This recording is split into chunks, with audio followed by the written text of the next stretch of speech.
আপনি কি জানেন 99% মানুষ মনে করেন সমুদ্রের এই বিশাল তেল উত্তোলন প্ল্যাটফর্মগুলো সরাসরি তলদেশের মাটির ওপর ভিত্তি করে দাঁড়িয়ে আছে? কিন্তু বাস্তবতা সম্পূর্ণ ভিন্ন।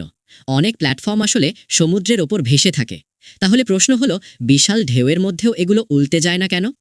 অগভীর সমুদ্রে সাধারণত ফিক্সড প্ল্যাটফর্ম ব্যবহার করা হয়, যা স্টিল স্ট্রাকচার দিয়ে সমুদ্রের তলদেশে শক্তভাবে বসানো থাকে।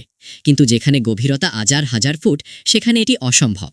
তখন ব্যবহার করা হয় সেমি সাবমার্সিবল প্ল্যাটফর্ম। এই প্ল্যাটফর্মের নিচে বিশাল বিশাল পন্টুন বা ভাসমান ড্রাম থাকে। প্ল্যাটফর্মটিকে যখন এক স্থান থেকে অন্য স্থানে নেওয়া হয়, তখন এটি জাহাজের মতো ভেসে থাকে। গন্তব্যে পৌঁছানোর পর এগুলোকে চারপাশ থেকে নোঙর করা হয়। এরপর পন্টুনগুলোতে জল ভরে এর ওজন বাড়ানো হয়, যাতে এর বেশিরভাগ অংশ পানির নিচে থাকে। ফলে বিশাল ঢেউ এলেও প্ল্যাটফর্মটি স্থির থাকে। একটি ড্রিলিং প্ল্যাটফর্ম আসলে একটি ছোটখাটো শিল্পনগরী। এখানে ড্রিলিং পাইপ তোলার জন্য রয়েছে হয়েস্টিং সিস্টেম, রসদ সরবরাহের জন্য বিশাল ক্রেন এবং কয়েকশো মানুষের থাকার জায়গা। এমনকি জরুরি প্রয়োজনে পালানোর জন্য লাইফবোট এবং হেলিপ্যাড অবতরণের জন্য হেলিপ্যাডও থাকে।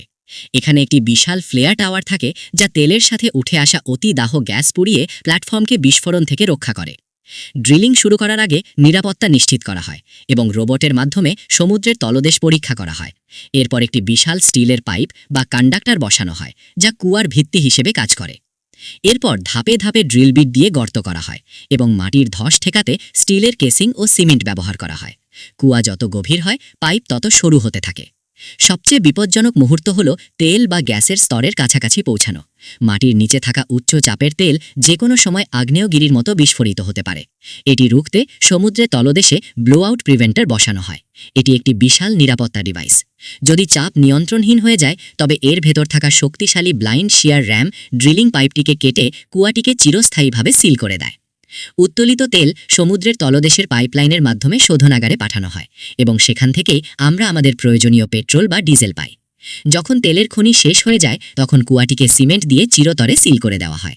এরপর রোবট দিয়ে পুনরায় পরীক্ষা করা হয় কোনো ছিদ্র আছে কিনা। সবশেষে প্ল্যাটফর্মটিকে অন্য স্থানে সরিয়ে নেওয়া হয়। সমুদ্রের বুকে এই ইঞ্জিনিয়ারিং বিষয় সত্যিই অবিশ্বাস্য।